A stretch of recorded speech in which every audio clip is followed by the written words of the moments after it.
It's Hyper Halloween! So here we are, day 13 of Hyper Halloween. So it sounds like the perfect day to talk about 13 ghosts. There's Sammy, Sparky, Sally. Oh wait, what's that? Oh, the movie. Oh, well, I'm an idiot. So like I was saying, today's the perfect day to talk about 2001's action horror film, 13 Ghosts. Directed by Steve Beck, 13 Ghosts follows the Kritikos family and their escape from a mansion full of spooks and deadly surprises. The movie starts off in a junkyard. Cyrus Kritikos, noted adventurer, played by F. Murray Abraham, has enlisted the help of several people and a psychic to capture a ghost. The psychic, Dennis Rafkin, is played by the wonderful Matthew Lillard. Dennis helped round up 11 ghosts for Cyrus prior to going after this one. What Cyrus needs these ghosts for is currently unknown. The ghost that the group tracks down is known as Juggernaut, and is as violent as they come. He was a murderer prior to his death, racking up a kill count of 9. That number is nothing compared to how many people he killed after his death. In fact, the ghost proves to be a bit of a hassle for the group. They capture it, but not before it kills many members of Cyrus's group, and Cyrus himself. We then skip to an interesting opening sequence that shows a loving family in a beautiful house to a rundown apartment. The family is another part of the Kritikos family. The mother of the family died in a fire, and the rest of the family moved into an apartment, for reasons. I'm guessing she was the breadwinner. The patriarch of the family, Arthur Kritikos, played by Tony Shalhoub, does his best to keep his family afloat during these troublesome times. He's left with 2 children, Bobby and Kathy, played by Alec Roberts and Shannon Elizabeth respectively. The Kritikos family also has a housekeeper or babysitter named Maggie to help them out. Things seem like they're about to get a lot better for the family though, as Cyrus's lawyer shows up and says that, in the event of Cyrus's death, he leaves his house to Arthur and his family. Cyrus is Arthur's estranged uncle, and Cyrus's house is said to be Cyrus's life's work.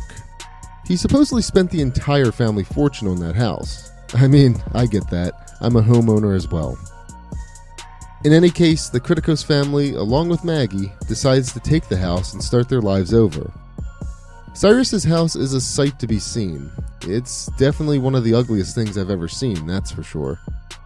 When the family arrives, they find Dennis there.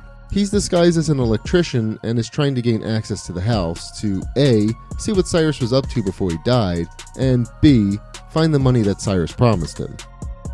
Unbeknownst to anyone there, the house is actually a giant mechanism to open the eye to hell, and Arthur inserting the key to the front door starts the sequence of events. As the group enter the house and explore, they see Cyrus's collection of bizarre items. Dennis breaks away from the group to search the basement. He gets a vision and realizes that the ghosts that he helped capture are down there in the basement with him.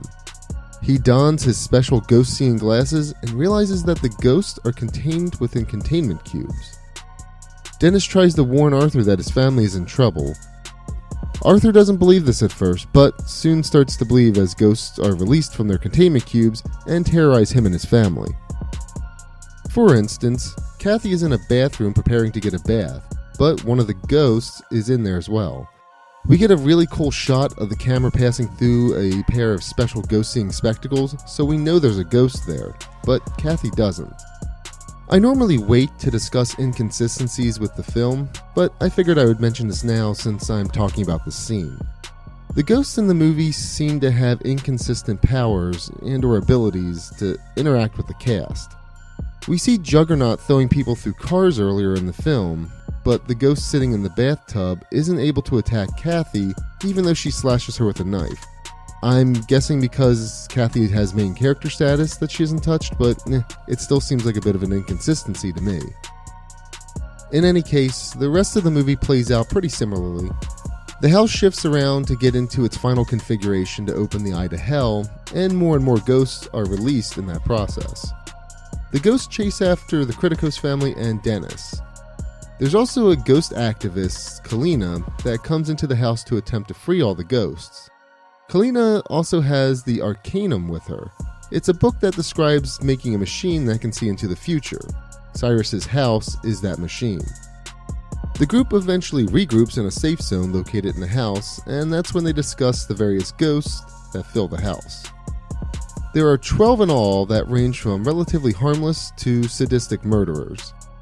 It's also revealed that one of the ghosts is Arthur's wife.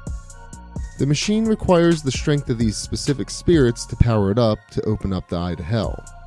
It's said that the eye can see the past and the future in any place.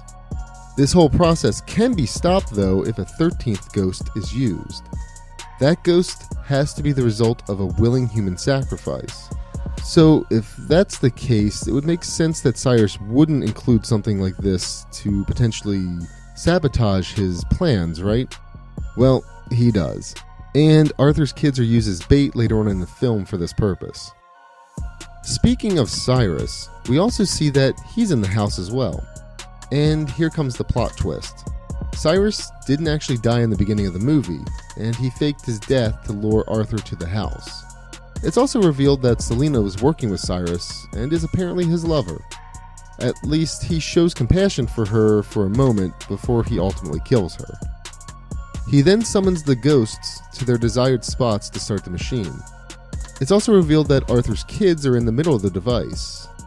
The device becomes this crazy gyroscope thing that looks impossible to get through.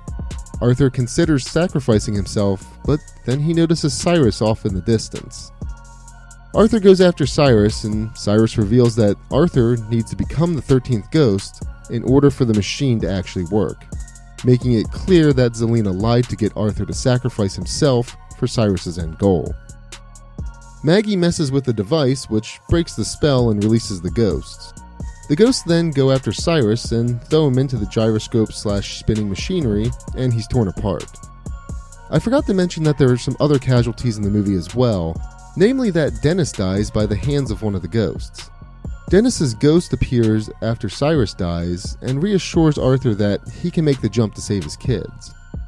And I guess that was all the encouragement he needed, because Arthur indeed makes that jump, saves his kids, and escapes with everyone. And honestly, that's one action-packed ghost film. Speaking of, let's talk about the ghosts for a minute. While I think that all the ghost designs are unique and pretty cool looking, some of the ghosts seem like an afterthought since they didn't do much.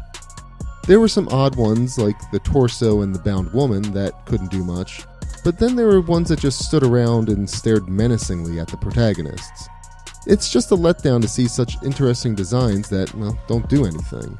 Especially when the other ghosts are so keen on going after the cast of characters. It's just weird that only a few do and not all. One thing that I would like to praise this movie for is its use of CGI. It's honestly kept to just the inner workings of the house, and they look pretty decent for what it is. At least, that's what's most noticeable to me. I'm sure there may have been some CGI on the ghosts, but it seems like that was left mostly as practical effects. One effect I didn't like, though, was the effect of ghosts phasing in and out on the screen, even with the glasses on. It's honestly a weird choice, and by weird I mean annoying. The video editing is also pretty strange as well. It's that style of in-your-face type thing where the editing is sped up in sections, slowed down in others, and contains a lot of odd jump cuts. The addition of the ghost activist character was also an odd choice to me. It almost seems like the movie is calling out activist groups in a way by creating the ghost activist group. I'm sure those groups were a dime a dozen back in the early 2000s, but the statement, if there even was one, is just a bit lost on me. I mean, to me, it seems like the director is saying that the most hardcore activist types are motivated by two things at the end of the day: money and power. Actually, I guess that does check out, so maybe he has a point. One other thing of note, 13 Ghosts is actually a remake of a film by the same name.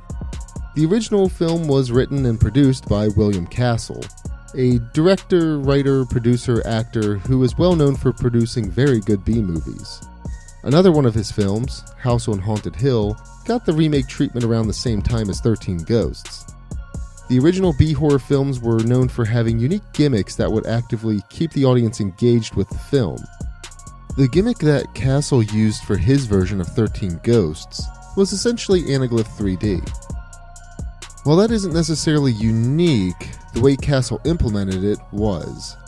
He filmed the main movie with a blue filter and all of the ghosts with a red filter applied to them. That way, if moviegoers had the special glasses on, they would see a ghost pop up in specific scenes. And with that in mind, I'm guessing the special ghost scene glasses in 2001's 13 Ghosts are an homage to Castle's idea. In any case, I just wanted to touch upon that. Maybe I can dive into that in more detail in another video if there's interest. At the end of the day though, I contend that 13 Ghosts is a pretty decent flick. So if you're in the mood for an action horror film, then 13 Ghosts is a good choice.